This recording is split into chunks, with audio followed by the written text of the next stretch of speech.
नमस्कार मित्रांनो, आपण आज चाललोय बघा जरंडेश्वरला. शनिवार असल्यामुळे आपण जरा मारुतीच्या दर्शनाला चाललोय बघा. गणपती बाप्पाचं दर्शन घेऊन आपण पुढचा मार्ग धरला. वावऱ्यात बघा शनिवारचा बाजार भरलाला आणि आपण डायरेक्ट दहीवडीकडे शिरलो. कॉलेज पुढे बघा 2-4 पोरं दिसल्या. पोरं लागली वळून वळून बघायला. इंगळीच्या चौकात जरा थांबलेलो. भाऊ म्हणला आपल्याला वडापाव आणि स्टिंग घेऊन येतो म्हणून. पाऊस पण यायला लागला म्हणून आम्ही सगळी गाडीतच बसून खायला सुरुवात केली. वडापाव खाऊन सगळ्यांनी बघा एक स्टिंग प्यायला सुरुवात केली. किशोर दादा काय स्टिंग पित नाहीत म्हणून त्यांनी स्प्राईट घेतलेली. कडक ऊन आणि त्यात एक स्टिंग असली की 2 मिनिटात बघा स्वर्गात गेल्यासारखं वाटतं. स्टिंग लवरने आपलं मत कमेंटमध्ये नक्की मांडा.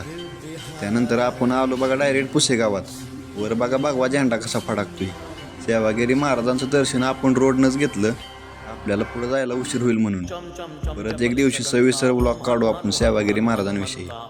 जसं जसं पुढे जायला तसं तसं बघा धुकं जास्त वाढायला लागलेलं. ह्या पुलाच्या पुढे आलो तसं बघा पाऊस पण मोठा चालू झालता. सातारा हायवे सोडून आपण आलो डायरेक्ट जांबिया गावात. तिथनं बघा 2च मिनिटात आपण जरंडेश्वरला पोहोचलो. गाडी व्यवस्थित पार्क करून आपण पुढे चाललेलो. धुक्यामुळे बघा वरचा भाग कसलाच दिसत नव्हता. या लाकडाच्या कामानीपासून आपण बघा सुरुवात केली डोंगर चढायला. इथं बघा मंदिराविषयी जरा माहिती लिहिलेली. तुम्ही पण सगळी माहिती वाचून घ्या.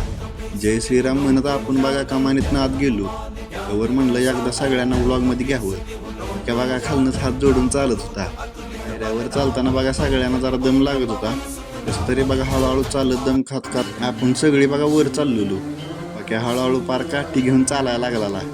मनात म्हणत असेल हनुमान राया लयच वर जाऊन बसलं ते. आपण बघा डायरेक्ट ढगात आलतो. ढग आपल्या पाया बसणं जात होतं. खालचा भाग आपल्याला काही नीट दिसतच नव्हता. शेवटी आपण पोचलो बघा मंदिराजवळ. बाहेरचा परिसर बघा जरा पावसामुळे ओला झालता. आता आल्या आल्या आपण बघा महादेवाच्या पिंडीचं दर्शन घेतलं. त्याच्याच बाजूला बघा अजून देवांच्या मूर्त्या आणि फोटो पण लावलेलं होतं.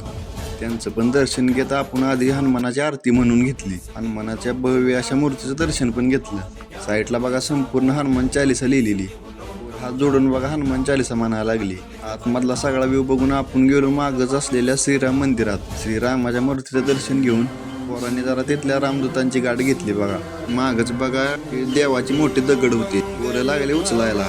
या ज्या दगडाच्या गोट्या आहेत ना त्या पोरांनी उचलून मानावरून फिरवून टाकल्या बघा. आणि ती गोटी बाकीची पोरं उचलून बघत होती पण त्यांना काय उचलत नव्हती. ती बघा कशी फिरवून टाकली. चिखलानं सगळं भरलेलं म्हणून आंघोळ करून एकदा जाताना मंदिर व्लॉगमध्ये घेतलं. आणि तुम्हाला म्हणलं जरा राजधानी सातारा दाखवावा. धोक्यामुळे एवढं काही नीट दिसत नव्हतं. ओके मध्ये दर्शन करून आपण आता गाडीकडे चाललेलो. आपल्यातली पोरं बघा जायला तिकडे काय ना तरी वेगळंच करते ती. शेवटी बघा सगळीजण खाली येऊन जरा 5 मिनिटं आराम करून 2-4 रील काढून गाडीत बसलो. मला आमच्या राजधानी साताऱ्याजवळ असलेला जरंडेश्वरचा डोंगर मंदिर कसं वाटलं मध्ये नक्की सांगा. आपल्या व्हिडिओला एक लाईक नक्की करा. आता भेटूया पुढच्या व्लॉगमध्ये. धन्यवाद.